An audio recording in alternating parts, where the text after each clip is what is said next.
పొరుగు దిష్టి, ఈ ఊరు దిష్టి, పక్కూరు దిష్టి, అయినోళ్ళ దిష్టి, కానోళ్ళ దిష్టి, అందరి దిష్టి. బాగా ఆలోచించుకో, ముహూర్తం దగ్గర పడుతుంది. కావాలంటే మా ఇద్దరు మేనగోళ్ళని చేసుకోవయ్యా. ఇంతకంటే కన్సెషన్ డిస్కౌంట్ ఏ డిటర్జెంట్ కంపెనీ కూడా ఇవ్వదరా, ఆలోచించుకో. ఒక పిల్లని చేసుకుంటే ఇంకో పిల్ల ఫ్రీ. పెళ్లి చేసుకోవడం ఇబ్బంది అయితే లేపుకెళ్ళిపోయా. టికెట్ కూడా ఏర్పాటు చేస్తాం. Think about you. This chance coming not again again, okay? ఎన్ని చెప్పినా అక్కడ రాయివా మనిషివా?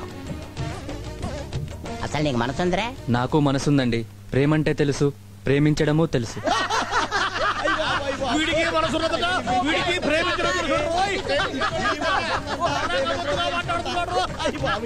ఏంట్రా ఏం జరిగింది? ఆగండ్రా ఆగండి. ఏరా పట్నం వెళ్ళి ఏం చేసావురా నువ్వు? ప్రేమించాను మావయ్య. అరే ఎవరరా మీ నాన్న పరిమాత్రం చెప్పక. లేదు మావయ్య, నిజంగానే వేరే అమ్మాయిని ప్రేమించాను. Close your mouth mosquitoes.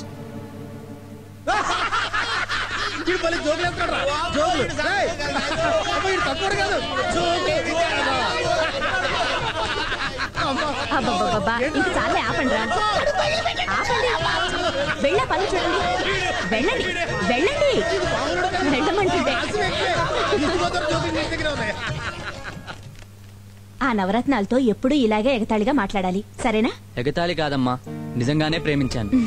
వాళ్ళని తర్వాత ఏడిపిద్దు గాని రాహుకాలం వచ్చే టైం అయింది, నువ్వురా. అమ్మా, నా మాట నమ్ముతావమ్మా?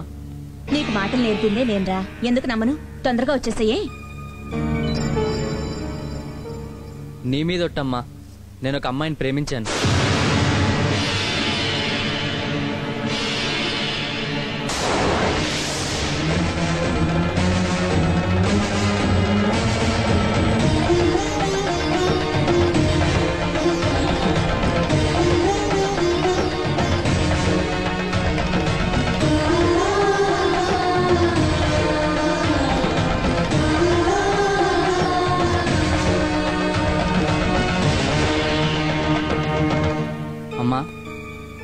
అమ్మా, నాన్నగారి మీద ఒట్టేసి చెప్తున్నానమ్మా, మీ ఇద్దరి పాదాల మీద ఒట్టేసి చెప్తున్నాను, నేను ఒక అమ్మాయిని మనస్ఫూర్తిగా ప్రేమించానమ్మా. ఏంటమ్మా, ఇంకా నమ్మకం కలగడం లేదా? మీరు నమ్మరనే అమ్మాయిని కూడా తీసుకొచ్చానమ్మా. కవిత,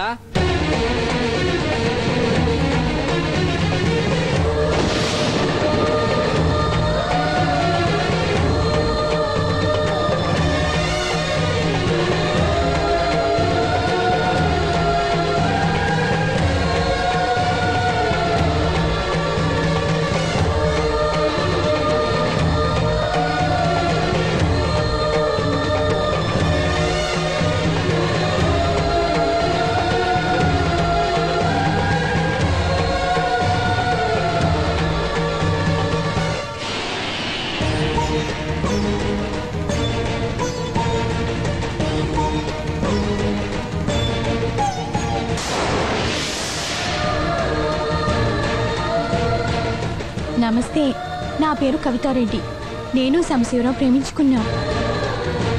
నాన్నగారండి, చేసుకుంటే ఈ అమ్మాయినే చేసుకుంటాను నాన్నగారండి, లేకపోతే చచ్చిపోతాను నాన్నగారండి. చచ్చిపోతాను నాన్నగారండి, చచ్చిపోతాను నాన్నగారండి. తప్పు తప్పు చేస్తున్నావు. ఈ వంశానికి మాయన మచ్చ తీసుకొస్తున్నావు. ఏ నాన్న, నిన్ను పిలిపించానే, పట్నం నుంచి నిన్ను పిలిపించి కృష్ణారావు మావయ్య గారి కూతురు మహాలక్ష్మితో నీకు పెళ్ళని అన్నానే, నువ్వేమన్నావు? నాన్న, నీ ఇష్టం, అలాగే చేసుకుంటానని చెప్పావే. నువ్వు చెప్పిన తర్వాత ఊళ్ళో పెద్దలందరినీ పిలిపించి మంచి ముహూర్తం పెట్టించి శుభలేఖలు అచ్చు వేయించానే. అచ్చు వేయించిన తర్వాత ఊరందరికీ పత్రికలు పంచిన తర్వాత ఇవాళ నువ్వు వచ్చి ఏమిటి నాన్న చెబుతున్నావు? మన వంశానికి మాయన మచ్చ తీసుకొస్తున్నావు. ఎక్కడో బజార్లో ఏదో మిఠాయి కొని తెచ్చి తినిపించినట్టుగా ఈ అమ్మాయిని తీసుకొచ్చి, నాన్న ఈ అమ్మాయిని నేను చేసుకుంటానని చెబుతున్నావే. ఇంతకన్నా అన్యాయం ఎక్కడన్నా ఉందా నాన్న? మరిప్పుడు మావయ్య గారి అమ్మాయి పరిస్థితి ఏమిటి? ముహూర్తాలు పెట్టక ముందే నేను ఒక అమ్మాయిని ప్రేమించానని ముందే చెప్పి ఉంటే ఆ అమ్మాయి కులమో మతమో చూడకుండా నీకిచ్చి పెళ్లి చేసేవాణ్ణి. నేనెప్పుడైనా నీ ఇష్టాన్ని కాదన్నానా? చెప్పు. మీరు చెప్పింది కరెక్టే నాన్నగారండి. కానీ మహాలక్ష్మిని పెళ్లి చేసుకోమని మీరు నన్ను అడిగినప్పుడు నాకు ఇంకా ఈ ప్రేమ పుట్టలేదు నాన్నగారండి.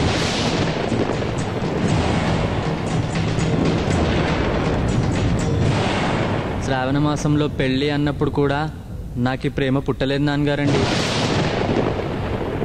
Oh my God! This shocking news. Everybody is left in the sofas. This is too much.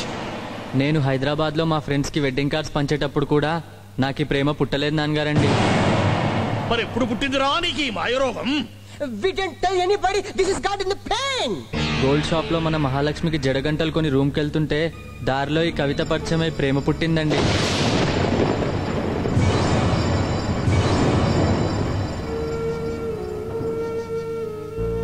తన పెళ్లి కార్డులు కూడా చూపించిండు. మ్యారేజ్ ఫిక్స్ అయిందంటివి, లవ్ అంటున్నావు తప్పు కదా అని ఫస్ట్ లో చెప్పి చూసిన వినలే. నిన్ను చూసినాక ప్రేమంటే తెలిసిందని ప్రేమ గురించి ఏమేమో చెప్పిండు. చాలా గొప్పగా చెప్పిండు. అప్పటికి నేను అంటుండే, ఏ చిన్నపిల్లోళ్ళు ఎక్కున్నావు, మతి తప్పినదా, పాగల్గా లెక్క వేషాలు కడుతున్నావు, అరేబో అని గదివినా. వినలే. ఎంటబడిండు. నువ్వు లేకుంటే బతకలేనన్నాడు. నీకోసం ఏమైనా చేస్తానని కాలు మొక్కిండు. నారు వేస్తే పంట పండుతుంది, విత్తనం వేస్తే చెట్టు మొలుస్తుంది. కానీ ఏవి వేయకుండానే ప్రేమ పుడుతుంది నాన్నగారండి. నాకు తెలియకుండానే ప్రేమ పుట్టింది.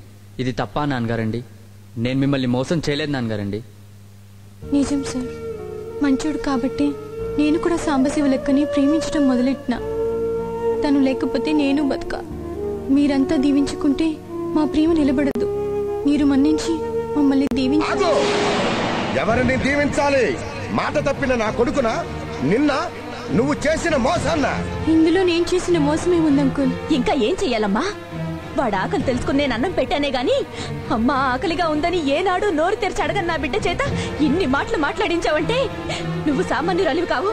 ముందు బయటికి రాడు. ఇంకా ఏంటి పో, బయటికి వెళ్ళకుండా అలా నిలబడి చూస్తావేంటి? లేకపోతే శుభకార్యాలు జరగాల్సిన ఇంట్లో అశుభాలు జరుగుతాయి. నడు నడు బయటికి. మర్యాదగా బయటికి వెళ్తావా లేకపోతే మెడబెట్టి తోసేమంటావా? మాటలతో చెప్తే వినే రకం రాలేదు. మెడపట్టుకుని బయటికి కిందుదా పట్టండి. రాముని సేవకై అవతరించి నాడు దేగల్ల అంజన్న ధరణిలో వెలిసిండు. ధర్మాన్ని రక్షించ భూలోకమొచ్చిండు. ధర్మాన్ని రక్షించ భూలోకమొచ్చిండు. ధర్మాన్ని రక్షించ భూలోకమొచ్చిండు. కోరిన భక్తులకు మా అంజన్న కొడుకులనిచ్చునట. మా అంజన్న కోరిన భక్తులకు మా ఈడున్న పెద్దలకి పిన్నలకి ఆడోళ్ళకి మొగోళ్ళకి అందరికి పెడతాండా దండం. ఇప్పటిదాకా ఈ స్టోరీ చెప్పలే కవిత. గదైతే మా సొంత బిడ్డ. నా పేరు గన్నారెడ్డి. గిదైతే నా పెండ్లం బతుకమ్మ. నమస్తే చెప్పు. నమస్తే. నమస్తేనే అన్న. నమస్తే తమ్మి. అమ్మ నమస్తే. అక్క నమస్తే. చెల్లె నమస్తే. అందరికి మాదైతే మొగిలిచెర్ల మండలం కూడా అదే. డిస్ట్రిక్ట్ వరంగల్. గదేనవయ్యా ఈ మధ్యన నారాలు కొట్టుడు, దులు తీసుడు, మీటింగులు చెప్పేందుకు సర్కారోళ్ళు అన్నలకి పర్మిషన్ ఇయ్యలే. మరి గదే మొగిలిచెర్ల అన్నట్టు. కవిత మాకొక్కగానొక్క బిడ్డ. మా బిడ్డకు మేము పాలు మోసి పెంచుకోలే, మా పానాలు మోసి పెంచుకోలే కదా. ఇప్పుడు నేను చెప్పేది మంచిగా నుండ్రి. మీకు ఇష్టమైతే మీ పోరగాంతో మా పోరికి లగ్గం జరిపించుండ్రి. మీకు నచ్చకుంటే మీ పోరగాని మంచిగా సంజాయించుకుండ్రి. ఓయ్ నడుమగిట్లేదైనా కిరికిరి జరిగి నా బిడ్డకేమైనా అయిందా బిల్కుల్ డబుల్ మీ పోరగానికి కూడా అవుతుంది. యాద్ మరవద్దు. ఇంకా 3 దినాలు నేను నా పెండ్లం మా ఫ్యామిలీ మొత్తం తినుడు తాగుడు ఈడనే, పండడిది కూడా ఈడనే. మీరైతే డిసైడ్ చేసుకోండి. మీ పోరగాన్ని మంచిగా సంజాయించుడా లేక మీ పోరగానికి మా పోరికి లగ్గం జరుపుడా. నమస్తే, వస్తాం. ఇంకా రాయే మేటర్ చెప్పాం కదా. ఊరుకూరుకు వచ్చి